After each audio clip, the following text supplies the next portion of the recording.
예수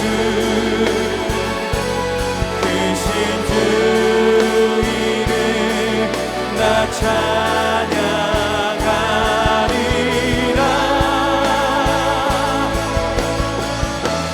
나는 찬양하리라. 주님 그 이름 찬양. 예수 크신 주 이름 나 찬양하리라. 나는 영광 돌리리.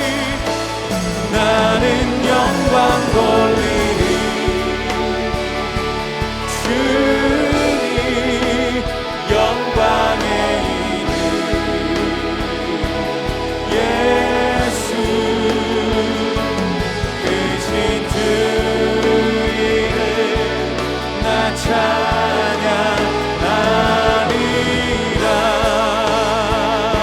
크신 주 이름 크신 주 이름 나 찬양하리라.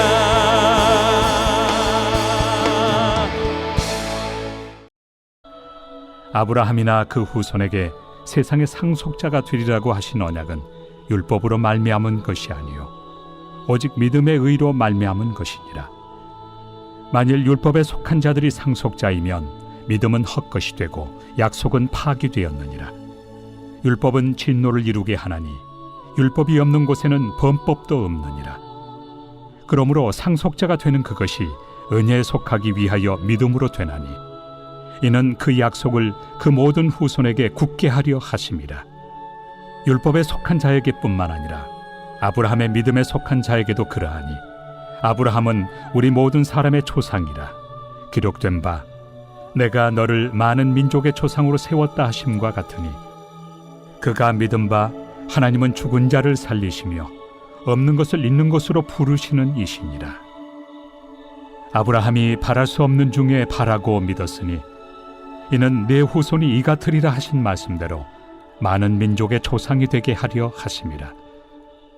그가 100세나 되어 자기 몸이 죽은 것 같고 사라의 태가 죽은 것 같음을 알고도 믿음이 약하여지지 아니하고 믿음이 없어 하나님의 약속을 의심하지 않고 믿음으로 견고하여져서 하나님께 영광을 돌리며 약속하신 그것을 또한 능히 이루실 줄을 확신하였으니 그러므로 그것이 그에게 의로 여겨졌느니라.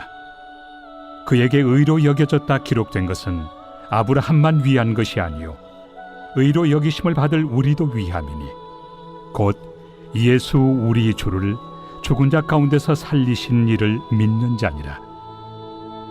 예수는 우리가 범죄한 것 때문에 내줌이 되고 또한 우리를 의롭다 하시기 위하여 살아나셨느니라. 사랑하는 성도 여러분, 안녕하세요. 이 아침에도 하나님의 말씀 앞에 반응하고 그 말씀으로 하루를 살아갈 힘을 얻는 귀한 시간 되시길 축복합니다. 오늘은 로마서 4장의 후반부 말씀을 함께 보고 있습니다. 특별히 이 로마서는 참 복음의 정수가 깊게 담겨 있는 책인데요.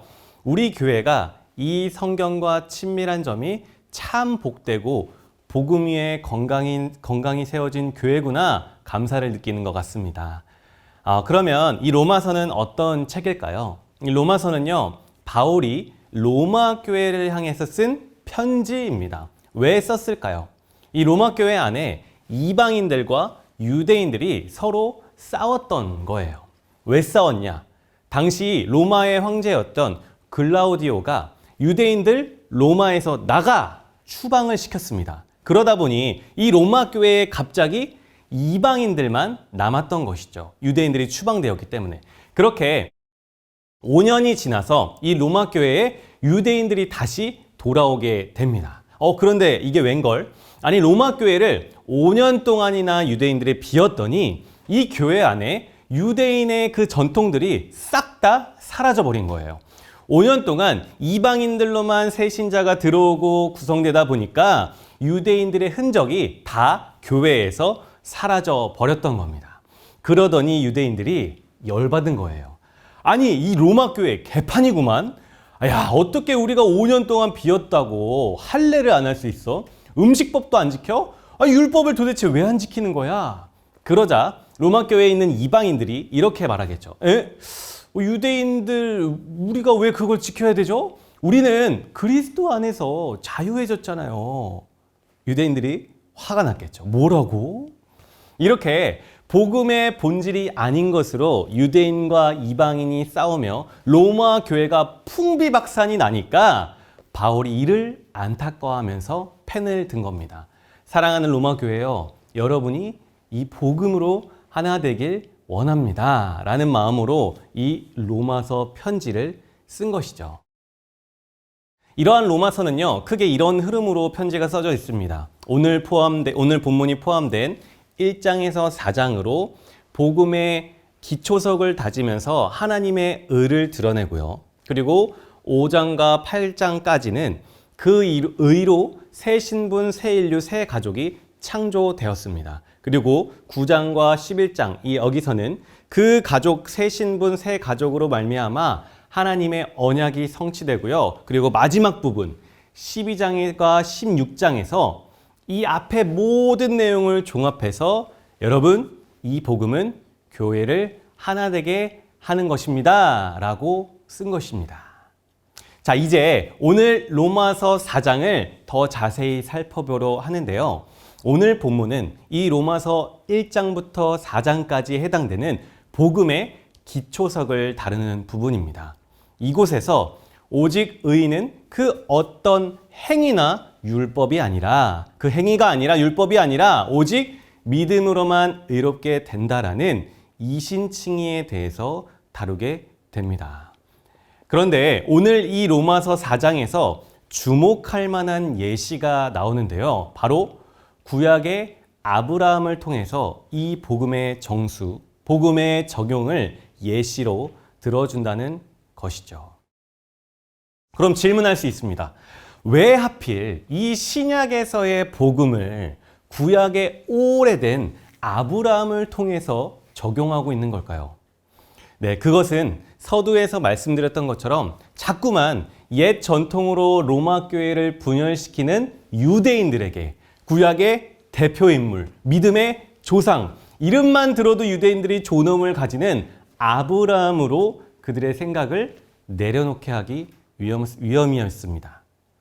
아니, 구약의 하나님과 신약의 하나님은 다른 거 아니야? 구약의 믿음과 신약의 믿음이 다른 거 아니었어? 자꾸 그렇게 구분 짓는 그들에게 구약의 대표 인물을 통해서 아니야, 구약의 믿음과 신약의 믿음은 다르지 않아. 구약도 율법이 아니라 하나님을 믿는 그 믿음으로 의롭게 되는 거야. 봐봐, 아브라함이 그렇잖아. 아브라함이야말로 믿음이, 오직 믿음이 중요하다는 걸 보여주는 인물이야. 본문이 말해주는 것이죠. 자, 그러면 왜 구약의 아브라함이야말로 믿음을 드러내냐? 그 이유는요, 첫 번째, 유대인들이 말하는 그래도 율법이 없으면 안 되지. 율법이 있어야 완전해지고 의롭게 되지 라고 하기에는요, 그 아브라함 때에는 율법이 있지도 만들어지지도 않았습니다. 심지어 무려 아브라함 이후에 430년 후에나 그 율법이 완성되죠. 그러면 그로 인해서 율법이 있어야 완전하다, 율법으로 의롭게 됐다, 율법으로 구원받았다, 이 말이 아브라함 때문에 성립이 안 되는 겁니다. 왜? 아브라함 때는 율법이 없으니까. 두 번째, 또 유대인들이 할례로 의롭게 된다라고 했는데 아브라함은요, 할례가 있기 전에 이미 믿음으로 의롭게 됨을 받았습니다. 할례가 있기 전에. 세 번째, 또 율법으로 삶을 완벽히 해야 한다고 그들은 말했는데 아브라함은요, 그 삶이 완벽하지 않았습니다. 그 또한 연약한 사람이었어요. 누가 그 사랑하는 아내를 루이라고 거짓말까지 하면서 팔아먹겠어요. 심지어 사랑하는 아내를 두고는 후처까지 취해서 이스마엘을 낳았습니다. 그는요, 이렇게 삶까지 완벽하지도 않았어요. 이렇게 아브라함은 율법도 없었고 할례도 없었고 연약했습니다. 그런데 어떻게 그가 의롭게 된 백성의 조상이 되었을까요?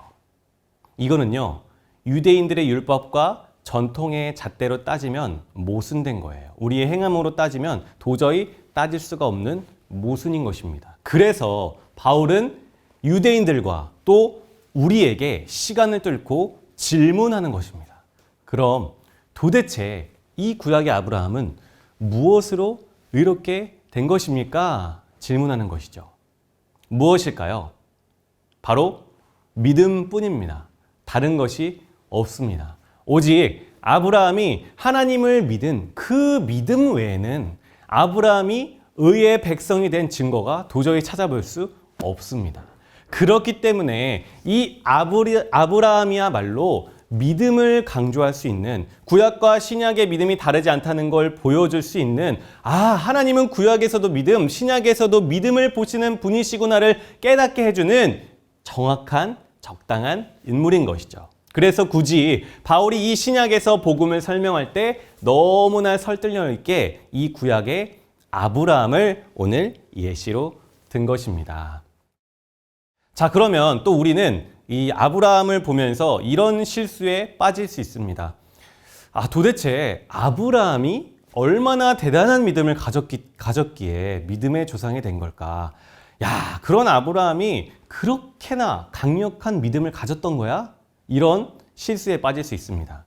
하지만 주의해야 할 것은요, 믿음을 이야기할 때도 아브라함이 강조되고 자랑되면 안 됩니다. 아브라함은 연약한 사람이었어요. 그렇기에 믿음을 얘기할 때도 그 연약한 사람이 강조되는 것이 아니라 그 연약한 사람이 얼마나 강한 대상을 믿었느냐가 강조돼야 하는 것이죠. 즉, 그 사람의 강력한 어떤 의지와 열정, 믿음이 아니라 그 사람이 도대체 어떤 대상을 믿느냐가 중요하다는 것이죠. 이 대목을 다루는 이인호 목사님의 저서 믿음에서 믿음으로는 이렇게 설명합니다. 성경이 믿음을 말할 때에는 내 의지, 내 열정, 내 용기를 기반하는 믿음을 말하지 않는다. 성경이 말하는 믿음은 철저히 하나님의 성품과 그분이 예비하신 일에 근거를 둔다. 즉, 믿음의 강력함은 내 자신의 느낌이나 결단에 있는 것이 아닌 오직 믿음의 대상의 신실함과 견고함에 있다. 사랑하는 성도 여러분, 오늘 여러분께 말씀드리고 싶은 점은 이 점입니다.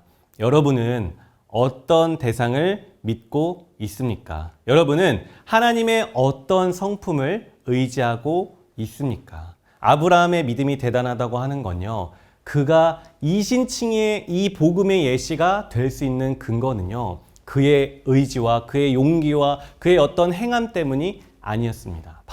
그가 어떤 하나님을 믿었냐에 따라 그 강력함이 근거가 있는 것이지요. 제가 초등부 아이들에게 제가 죽기 전에 꼭 해보고 싶은 버킷리스트가 번지 점프라고 나눈 적이 있습니다. 우리나라에서 그 높다는 그 번지 점프를 찾아보니까 무려 63m 정도가 되더라고요. 그리고 세계에서 가장 높은 번지 점프는 높이가 무려 321m라고 합니다. 63빌딩이 274m인데 그보다 약 50m 정도도 높은 곳에서 뛰어내린다니 정말 상상도 하기 힘든 높이인 것 같습니다. 저는 막상 해보고 싶다 했지만 이 높이를 보니 못할 것 같습니다. 그런데 이렇게 번지 점프를 문득 이렇게 생각하다 보니까 어떻게 사람들은 내려다 보는 것만으로도 다리가 후들거리고 무섭고 정신을 유지하기조차 힘들 텐데 어떻게 그것을 즐기는 사람들은 그렇게 높은 곳에서 뛰어내릴 수 있는 걸까요? 심지어 뛰어내리는 걸 넘어서 이렇게 표현합니다. 스릴 넘쳐, 짜릿하다, 이렇게 즐기면서 말이죠. 그들이 그렇게 높은 곳에서 뛰어내릴 수 있는 근거는요, 자기가 용기 있기 때문에, 자기의 점프 실력이 뛰어나기 때문에, 아니면 내 체면 때문에 뛰어내릴 수 있는 건 절대 아닙니다. 오직 그들도 어떤 대상에 대한 신뢰가 있을 때에만 그렇게 뛰어내릴 수 있는 것이죠. 그들이 무엇을 신뢰했을까요? 맞습니다. 바로 번지점프를 뛸 때 내 뒤에서 나를 꽉 붙잡고 있어주는, 나를 보호해주는 이 줄, 그 보호줄에 대한 신뢰가 없으면요, 도무지 뛰어내릴 수가 없는 것이죠. 이게 오늘 아브라함을 통해서 강조하고 싶은 믿음과 동일합니다. 번지점프는요, 내 용기, 내 깡따구 이런 걸로는 그 높은 곳에서 절대 뛸 수가 없어요. 나를 붙잡고 보호하는 그 로프, 그 줄을 내가 신뢰하기 때문에 그 줄이 절대 끊어지지 않고 나를 그 높은 곳에서 놓지 않을 거라는 확신, 즉 믿음이 있기 때문에 아무리 무섭고 높은 곳에서 뛰어내려도 즐길 수 있는 것이죠. 만약에 나를 이 붙잡는 줄이 낡아 보이거나 줄을 내가 신뢰하지 못한다면 나의 용기만으로 절대 뛰어내릴 수 없습니다. 사랑하는 성도 여러분, 우리의 믿음도 마찬가지입니다. 믿음도요, 내 의지, 내 열정, 내 용기가 그 믿음을 강력하게 하는 것이 절대 아닙니다. 바로 우리가 어떤 대상을 믿냐에 따라서, 얼마나 강력한 대상을 믿느냐에 따라서 그 믿음이 강력해지는 것이죠. 사랑하는 성도 여러분, 여러분은 어떤 하나님을 믿고 계십니까? 어떤 하나님의 성품을 믿고 의지하고 있습니까? 우리의 신앙생활의 그 생명력은요, 그 강력함은 오직 내가 믿는 하나님이 어떤 분이냐에서만 오는 줄 믿습니다. 아브라함이요, 100세나 되어 다 죽어가는 몸인 것을 알고도 바랄 수 없는 상황에도 하나님을 믿었어요. 자기 아들 이삭을, 너무나 귀한 아들 이삭을 정말 죽이려고 했어요. 왜? 왜 그럴까요? 내가 잘나서? 내 믿음이 커서? 아니요. 내가 믿는 그 하나님은 죽음 따위에 지시는 분이 아니시기 때문이었어요. 우리 하나님은 죽은 자를 살리시는 분이며 없는 것을 있는 것으로 부르시는 분이며 바로 모든 생사화복을 주관하시는 창조와 부활의 하나님으로 아브라함은 믿었기 때문에 그것들이 가능했던 것입니다. 그렇기 때문에 아브라함의 믿음이 강력할 수 있었던 것이죠. 사랑하는 성도 여러분, 우리가 믿는 하나님도 그 아브라함이 믿는 하나님과 다르지 않습니다. 아브라함이 창조와 부활의 그 하나님을 믿었듯이 우리도 동일하게 이미도 그 믿음 안에 성도로서 있습니다. 어떻게 해요? 그리스도를 그 죽음 가운데서 일으키신 창조와 부활의 하나님을 우리가 이미 믿고 있기 때문이죠. 그 동일한 하나님을 향한 믿음으로 아브라함과 동일한 순종의 삶을 살며 우리도 동일한 언약의 상속자가 함께 되는 것이죠. 사랑하는 성도 여러분, 이 믿음 위에 온전히 서 있으시기를 간절히 소망합니다. 우리의 믿음과 삶은요, 어떤 행위로, 어떤 나의 의지로 강력해지는 것이 절대 아닙니다. 오직 우리가 믿는 대상을 통해 강력해지는 것이죠. 오직 그리스도를 죽음 가운데서 일으키신 창조와 부활의 하나님을 믿는 온전한 믿음 가운데 서 계시기를 간절히 소망합니다. 마치요, 다리를 안전하게 우리가 건널 수 있는 것은 오직 그 다리의 튼튼함을 우리가 믿기 때문이듯이, 마치 번지점프의 줄을 믿을 수 있기 때문에 그 두려운 높이에서 세상을 바라보며 뛸 수 있는 것처럼 이 두렵고 험난한 세상 속에서